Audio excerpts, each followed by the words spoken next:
Joining us right now, Ajoy Misra, the MD and CEO at Tata Global Beverages. Ajoy, what a pleasure to speak with you today. Good morning. Thanks for joining in.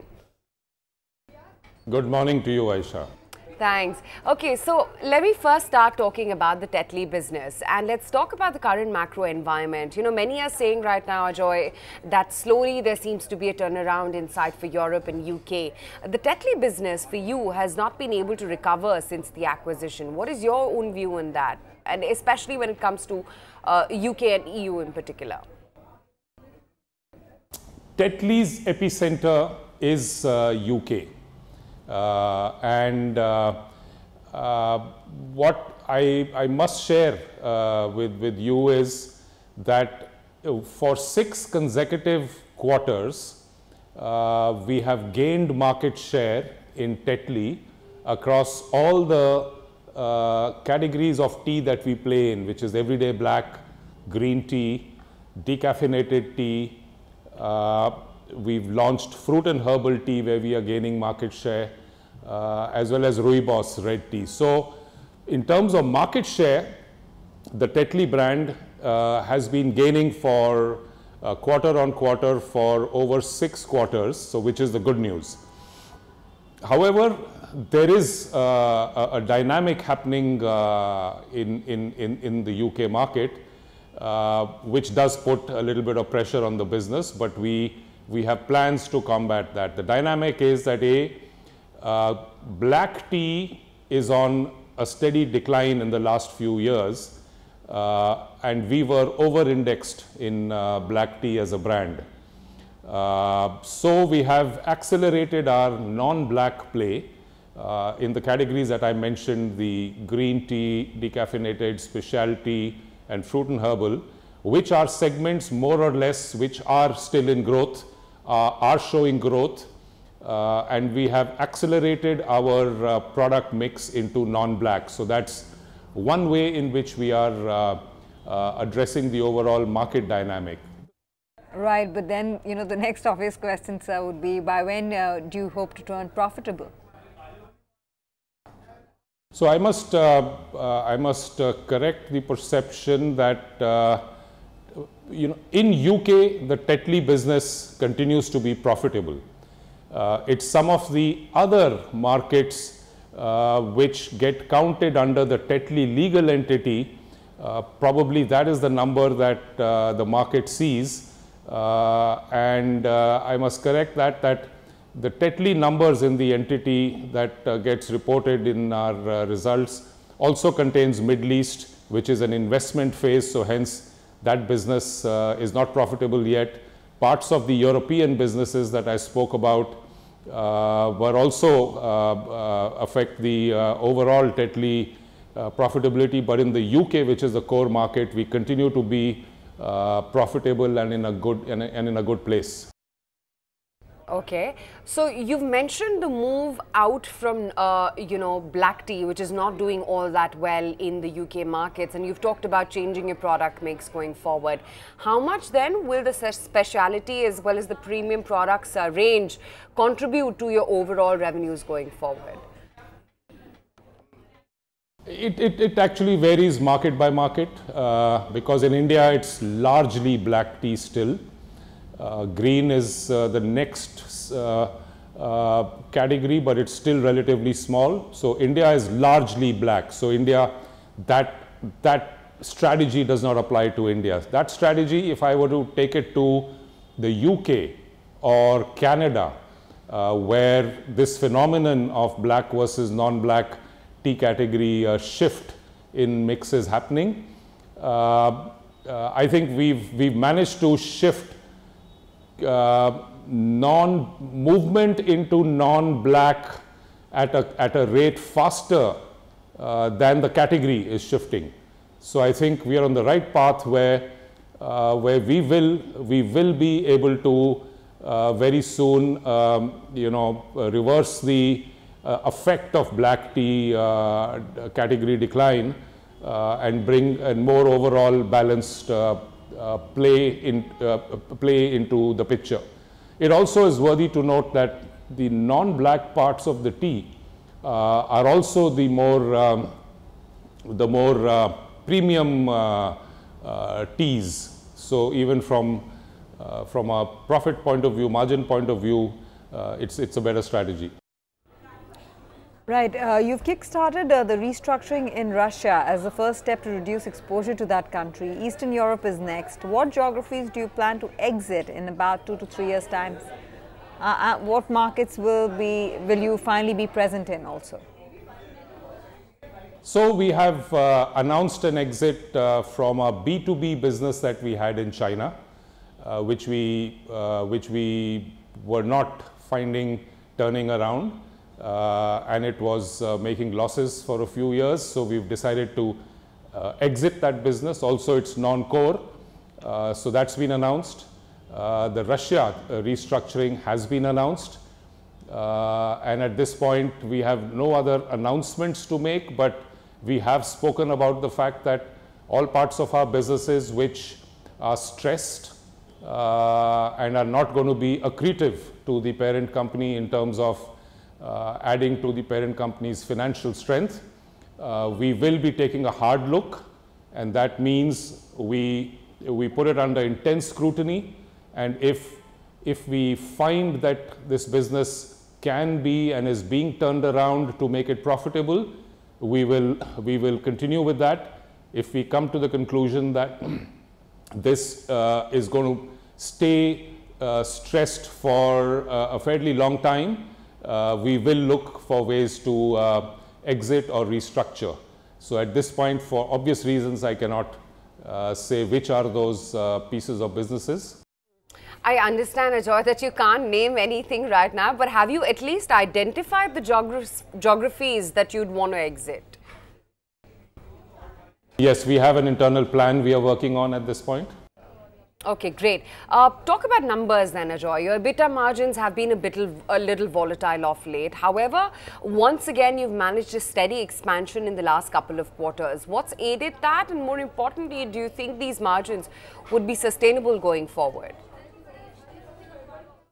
So without making a forward-looking statement, which we don't on EBITDA, I can say the following, which is, yes, we've had 5 quarters of continued profit growth, and those quarters certainly have been quarters where we have continued to invest in new product launches as well as in brand health.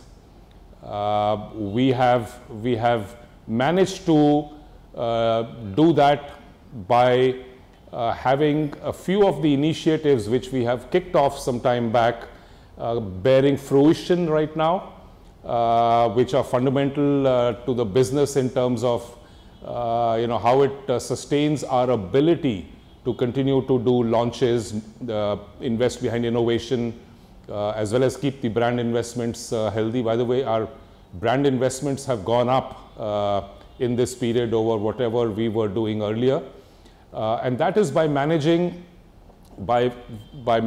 to have a very robust cost program running across the company, where we are attacking the overhead costs in the business and trying to bring more optimization and an optimum play. And in fact, the work is not fully done. There is more results that will come on the cost front. So that. Right. Interestingly, Starbucks India has posted the slowest growth of 14% since its entry a few years ago. Do you think the demand for Starbucks is perhaps close to reaching a saturation point, and that in turn will lead to the JV taking a longer time to finally turn profitable? By when do you see the Starbucks JV breaking even? So I don't agree with that conclusion drawn in that report. In fact, also that report refers to numbers that they have got from the filing authority, which is ending, I think, March 17. And I know where we are currently in November, and I think we are on a very good path. We are very close to our 9900 store. We are on target. We are at store level. Most of our stores are doing very well in terms of profit. I think the brand is very strong. We've I think got great traction with our customers. I think both Starbucks as well as Tata Global Beverages find that this JV and its progress is very steady, growing, and poised for all the learnings that have come in the last 3.5 years. Ajay, fair point. Since you're not giving us any numbers, tell us by when do you see Starbucks break even? Very soon. Once again, we don't give a forward-looking statement, but we have made very good progress, and I think we are very satisfied with the progress. And you are committed to the joint venture for the next 4 to 5 years? Oh, I wouldn't even say 4 or 5 years. I would say we stay very committed. Both partners are very committed to a long-term play in this joint venture, which is a very healthy relationship between the two. Oh, I'm glad you're committing as much time, because some of us here can't do without Starbucks coffees. But what's the plan for smaller businesses like water? It's not been able to take off in a very big way as other businesses have. When do you think the Himalayan water business venture would finally take off? So the water business is taken to market. The go-to-market for our water business is in a JV with Pepsi called Narishco. 50-50 JV, and in that JV we have, of course, the Himalayan still water brand, which has been around for the last couple of years. We have recently also launched Himalayan sparkling, as well as we've launched Himalayan flavored. So there is the Himalayan brand that JV takes to market. We also have Tata Water Plus, which is our more mass market fortified water, fortified with zinc and copper. We have a third part of our beverage, which is actually the fastest growing right now, which is Tata Gluco Plus, which is showing phenomenal growth in the last 2 years and continues to grow as we roll out to different states in India. Narishco is on a momentum which I would term of recent times, 1.5 odd years, which is showing very good double-digit growth, and we are very close to now reaching the point where the investment phase will be coming to an end, and the entity begins to be on its own momentum. Right. Ajoy, tell me, you retired stake in Tata Chemicals recently. What are you using the proceeds for? Would you use the proceeds to retire debt, or would it be kept aside for M&A? Tata Global Beverage is not a company that is burdened with debt. We are almost debt-free. We are actually debt-free. So it's obviously not for that. That's as much as I can say right now. Okay. Tata Coffee, being a subsidiary of Tata Global, is listed separately. What's the rationale behind that? And would you look to delist Tata Coffee at some point? We have no plans of considering or discussing that option at this point. In fact, we're very happy with Tata Coffee being a subsidiary. It sort of complements us in terms of our ambition to grow in the coffee business. If I were to list a couple of areas, it would be that our entry into branded coffee in India is by partnering Tata Coffee, which has made this unique blend of a Fragolo blend of coffee with which we have entered the branded coffee. It was a blend co-created with Tata Coffee as one example. Another example could be our Tata Starbucks joint venture in India. Increasingly is sourcing more and more Starbucks certified coffees from Tata Coffee, even beyond the India operation. So I think in many ways Tata Coffee has had a fantastic year last year, as you can see.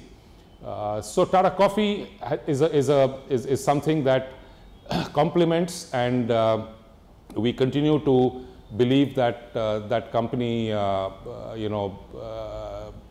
adds value to us. Okay. Ajoy, this last month for your shareholders and investors, last few years, one is seen your ROCs and ROEs have been a little inconsistent. When is it that we can see a marked improvement? I think you've seen improvements in the last 5 quarters. You will continue to hopefully see the benefits of many other elements of our strategy to address exactly those issues that you've talked about. That's as much as I can say right now. Okay, Ajoy, thank you so much for taking the time out, even though you did not give me any numbers, but we're still going to try and read between the lines as to what really is the strategy for Tata Global going forward. That was Ajoy Misra. Thank you, Aisha. Thank you for your interest in Tata Global Beverages. Okay, thanks so much.